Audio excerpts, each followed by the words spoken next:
গ্রেফতার ৪৬ ধারা, ফৌজদারি কার্যবিধির ৪৬ ধারায় যে গ্রেফতারের কথা বলা হয়েছে সেটা নিয়ে কথা বলবো আজকের এই টপিক। ৪৬-এর ৩টা ক্লজ আছে, সাব ক্লজ যাকে বলে। এই তিনিয়াতে প্রথমটাতে বলা আছে যে যদি কোনো লোক বা গ্রেফতারের জন্য পুলিশ অফিসার যায়, সেক্ষেত্রে তাকে তার দেহ স্পর্শ করে তাকে আটক করবেন। যদি ২ নম্বরে বলা আছে যদি বাধা দেয়, সেক্ষেত্রে পুলিশ অফিসার বা অন্য ব্যক্তি গ্রেফতার কার্যকরের জন্য সকল পন্থা অবলম্বন করতে পারবেন। ৩ নম্বরে বলা আছে যদি এরকম অধিকার আইন দেয়নি যে মৃত্যুদণ্ড বা যাবজ্জীবন কারাদণ্ডযোগ্য কোনো অপরাধের বাইরে অন্য কোনো ক্ষেত্রে কাউকে গ্রেফতার করতে গিয়ে মৃত্যু ঘটানো যেতে পারে, এই অধিকার আইন তাকে দেয়নি। আচ্ছা, এই হচ্ছে ৪৬ ধারার গ্রেফতারের সকল কিছু। এই বছর ২০২৬ সালে ৪৬ ধারার সাথে আরও ৫টা উপধারা যুক্ত হয়েছে। এটাকে বলা যেতে পারে ৪৬A, ৪৬B, C, D, E, ৫টা পার্ট। এই ৫টার মধ্যে ৫টা বিষয়ে কথা বলেছে। একটা হচ্ছে প্রথমটাতেই বলা আছে পুলিশের করণীয় ৪৬A-তে, যেটা নতুন করে যুক্ত হয়েছে সেটা হচ্ছে যে অবশ্যই পুলিশকে তার পরিচয় প্রকাশ করতে হবে, তার আইডেন্টিটি শো করতে হবে এবং গ্রেফতারের জন্য একটা মেমোরান্ডাম বা স্মারকলিপি তৈরি করতে হবে। এবং সেই স্মারকলিপি তৈরি করার সময় যে পরিবারের সদস্য বা স্থানীয় গণ্যমান্য ব্যক্তিরাতে স্বাক্ষর করতে হবে।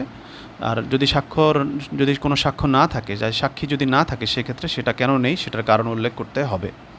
আর যদি গ্রেপ্তারকৃত ব্যক্তির কোনো আপত্তি না থাকে, সেক্ষেত্রে গ্রেপ্তারকৃত ব্যক্তি সেখানে স্বাক্ষর থাকতে হবে। তারপর হচ্ছে যে পরিবারকে জানাইতে হবে যে গ্রেপ্তার করা হয়েছে তাকে, বা কেন হচ্ছে তাকে জানাইতে হবে। তার কোনো আঘাত টাঘাত থাকলে সেটা চিকিৎসা করাতে হবে।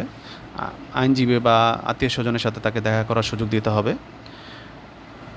বিতে বলা আছে তথ্যের অধিকার কি? সেটা হচ্ছে পুলিশ কর্মকর্তাকে অবশ্যই অফিসিয়াল রেজিস্টারে এটা এন্ট্রি দিতে হবে, জিডি খাতায় এন্ট্রি দিতে হবে এবং গ্রেফতারকৃত ব্যক্তির কোনো আত্মীয় স্বজন চাইলে সেটা তাকে অবশ্যই দিতে হবে। এই তথ্যতে সে পাওয়ার অধিকার রাখে।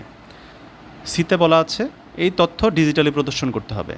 প্রত্যেকটা সদর জেলা বা থানায় ডিজিটাল ওয়েতে এই কারা কারা গ্রেফতার আছে, নাম, ঠিকানা, অপরাধের প্রকৃতি সংক্রান্ত তথ্য সংরক্ষণ করবেন এবং এটা সবার দেখার সুযোগ করে দিতে হবে। আচ্ছা, এবার হচ্ছে ডিতে হচ্ছে স্বাস্থ্য ও নিরাপত্তা। মানে গ্রেফতারকৃত ব্যক্তি যার হেফাজতে থাকবেন, যে পুলিশ অফিসার হেফাজতে থাকবেন, তার স্বাস্থ্য নিরাপত্তার দায়িত্ব কিন্তু তার, যুক্তিসঙ্গত যত্ন তার নিতে হবে।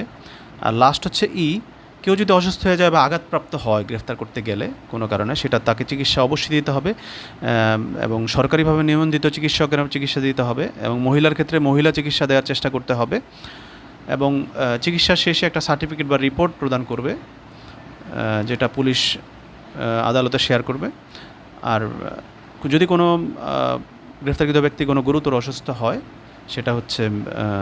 সেটার জন্য আদালতে হাজির করার ক্ষেত্রে তাকে ভিডিও কলে হাজির করানো যাবে। এই নতুন সংশোধনীগুলো আসলে এই যে পুলিশি হেফাজত নির্যাতন বা হয়রানি কোনো যাতে না হয়, সেই ক্ষেত্রেই আসলে করা হয়েছে। আশা করি আপনারা ক্লিয়ার হয়েছেন। ধন্যবাদ সবাইকে ভিডিওটি দেখার জন্য।